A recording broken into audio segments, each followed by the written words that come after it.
Risalah Tauhid kan?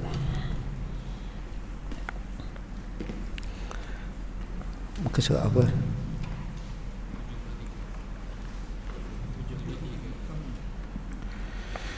Bismillahirrahmanirrahim.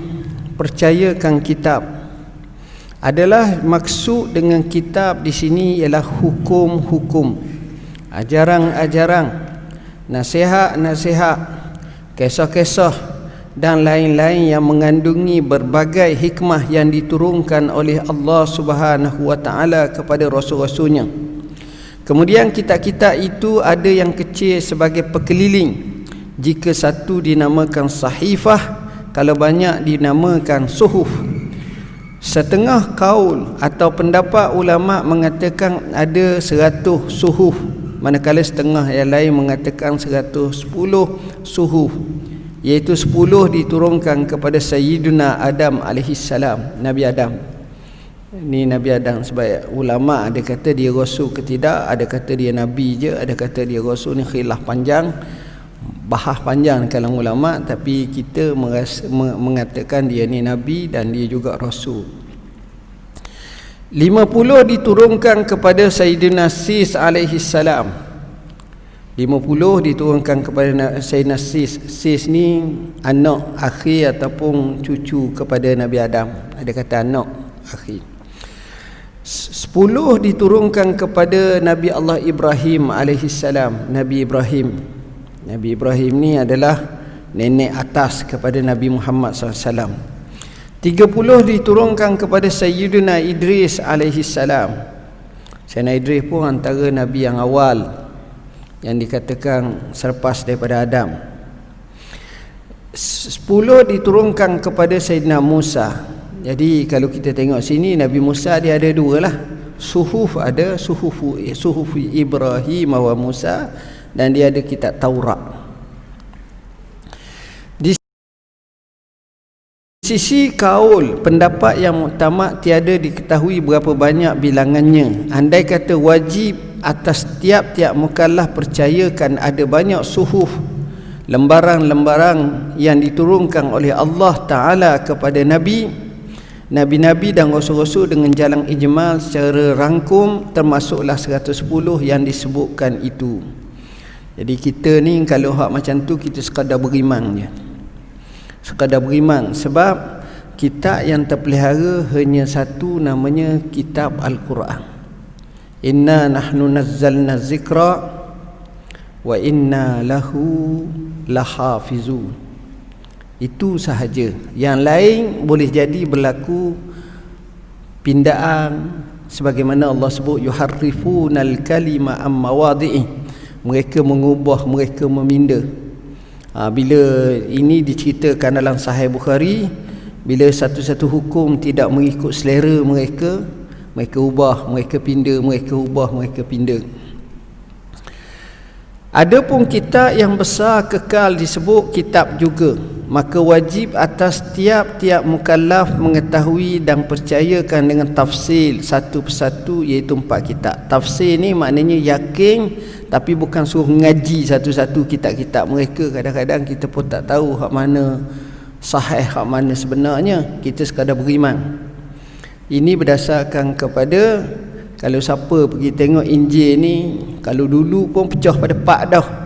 Injil Barnabas, panggil Bible, Injil Yohana, Injil Luka, Lak, dan beberapa lagi Injil. Injil Mata, ada Injil. Dan ni pecah pula.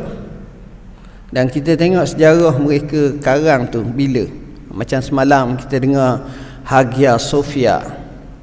Hagia Sophia ni ada kata dia dengan Nabi Isa tu ratus tahun je. Ada kata 240 berapa selepas Nabi Isa masa tu. Itu salah satu daripada gereja lama dulu. Kemudian ditukarkan kepada masjid oleh Sultan Muhammad Al-Fatih. Kemudian ditukarkan muzium oleh zaman Mustafa Kamal Atatürk, hampir 85 tahun. Kemudian 2 hari lepas ditukarkan kepada masjid mengikut mahkamah mereka. Wallahu alam. Taurat diturunkan kepada Sayyidina Musa alaihi salam dengan bahasa Kibti. Qibti ni lebih kurang bahasa Mesir kuno. Orang Mesir kuno dulu bahasanya Qibti. Zabur diturunkan kepada Sayyidina Daud alaihi salam dengan bahasa Ibrani. Ibrani ni maknanya bahasa Hebrew. Hebrew ni bahasa Israel Yahudi sekarang. Seperti kita tengok tu bahasa Hebrew. Satu bahasa yang luar biasa, boleh dibelajar, diangkat. Sekarang ni naik balik di kalangan mereka, bahasa Hebrew. Injil yang diturunkan kepada Nabi Sayyidina Isa alaihi salam dengan bahasa Syriani. Syrian ni bahasa lama juga, yang memang antara bahasa yang ada kata Nabi Adam pun cakap dalam bahasa tu. Ada kata Allahu a'lam, tapi ini antara bahasa-bahasa lama. Cuma ada pandangan kata telah ditemukan satu naskah Injil lama Barnabas di Turki, lebih daripada 1000 tahun baru temu dan didedahkan dan disanggup beli dengan harga yang tinggi oleh pihak mereka. Wallahu a'lam. Quran diturunkan kepada Sayyidina Muhammad SAW dengan bahasa Arab. Itu Quran istimewanya diturunkan dalam bahasa Arab. Dan Quran inilah yang menyebabkan bahasa Arab dapat disatukan. Sebab kalau tuan-tuan pergi ke Mesir, Arab Mesir lain. Pergi ke Jordan, Syria, ada buah lain juga. Dia dialek dia ada buah-buah lain. Arab Saudi mungkin lain sikit. Jadi semua tu ada perubahan.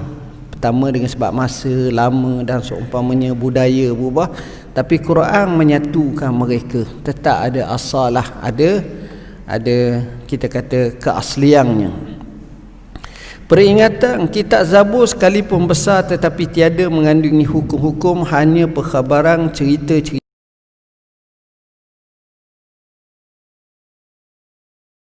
doa, zikir dan hikmah. Jua dari itu Nabi Daud tiada mempunyai syariat, maka ia dan umatnya mengikut syariat Nabi Musa. Dia kadang-kadang manusia ni nak jadi baik dengan kisah tauladang hak baik-baik jadi baik. Kisah tauladang hak jahat-jahat jadi baik juga. Dengar Allah beratnya gitu. Dia ada jenis kisah-kisah. Ada juga dengan zikir, terapi. Orang zikir bila banyak la ilaha illallah, memahami, jadi baik juga. Hikmah ni mungkin bahasaannya tak panjang, tapi dia boleh menyebabkan hati itu berubah. Hikmah ni pendek. Pengalaman-pengalaman hidup ni banyak menjadikan hikmah. Sehingga Syekh Dr. Mustafa Sibai rahimahullah dia karang kitab Hakaza 'allamatni al-hayah, begitulah kehidupan mengajar dan mendidik kami. Hikmah pun berlaku kadang-kadang. Okay. Ini kitab Zabur ni. Dan Nabi Daud ni satu kelebihan Allah bagi kepada dia suara dia merdu. Sehingga bila Nabi sebut kepada Abu Musa al-Ash'ari radhiyallahu anhu, sahabat Abu Musa ni suara sedap. Dia Nabi puji dia. Nabi kata laqad utita bimismari Daud, kamu diberi seperti seruling Nabi Daud. Suaramu sedap macam mana wallahu alam, sebab masa tu memang tak boleh nak rakam apa-apa lagi. Tapi Nabi Daud ni suaranya memang sedap. Yang kedua, Allah bagi kepada Nabi Daud, dia boleh bentuk dan lenturkan besi dengan tangan dia je. Macam kita kat dengan tanah liat je, tak ada susah lah. Dia boleh. Allah sebut wa alanna lahul hadid, dan Allah Subhanahu wa taala lembutkannya besi-besi itu. Ni Nabi Daud AS. Banyak lagi lah kisah-kisah Nabi Daud. Yang kedua, Segala kitab yang dahulu itu semuanya telah dimansuhkan dengan Quran. Turun Quran habis. Melainkan kalau Quran mengiyakan. Syariat Nabi dulu dimansuhkan melainkan Quran mengiyakan. Contoh apa Quran mengiyakan? Seperti ibadat kurban. Jadi bolehlah kita nak korban, tak ada masalah. Sebab bahkan disuruh wasalli li rabbika wanhar. Tapi Nabi Ibrahim dia sembelih anaknya diganti dengan kibash, akhirnya menjadi syariat abadiyah. Haji sudah dulu, puasa dulu, tapi bentuknya zaman Islam ada kelainan sikit. Puasa kama kutiba alal ladzina min qablikum, sebagaimana difardukan puasa ke atas mereka sebelum kamu. Tapi bentuk tu beza sikitlah peraturan-peraturan dia. Syariat zaman dulu dinasahkan, cukup dengan Quran. Al-yauma akmaltu lakum dinakum wa atmamtu alaikum ni'mati wa raditu lakumul Islam madina.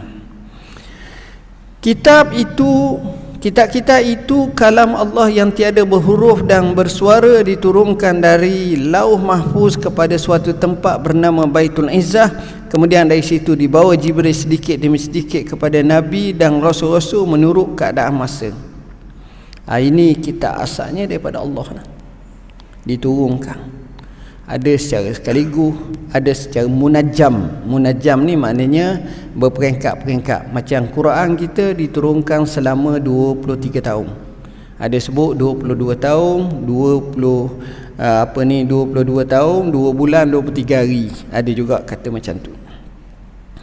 Taurat itu satu kitab Allah Ta'ala yang ia turunkan kepada Nabi Musa untuk menyatakan hukum-hukum syarak dan etikad yang sahih. Di dalamnya ada memberitakan seorang Nabi akan zahir dari keturunan Ismail, iaitu Nabi Muhammad SAW, dan dalamnya ada memberi isyarat bahawa Nabi kita ini akan datang membawa syariat baru. Dalam Taurat tu ada dah sebut tentang Nabi Muhammad sallallahu alaihi wasallam. Dan kalau kita baca sejarah Isra' Mi'raj, macam mana Nabi bertemu, Nabi Musa bertemu dengan Nabi Muhammad SAW, itu juga sebahagian daripada apa yang dinyatakan. Wallahu a'lam.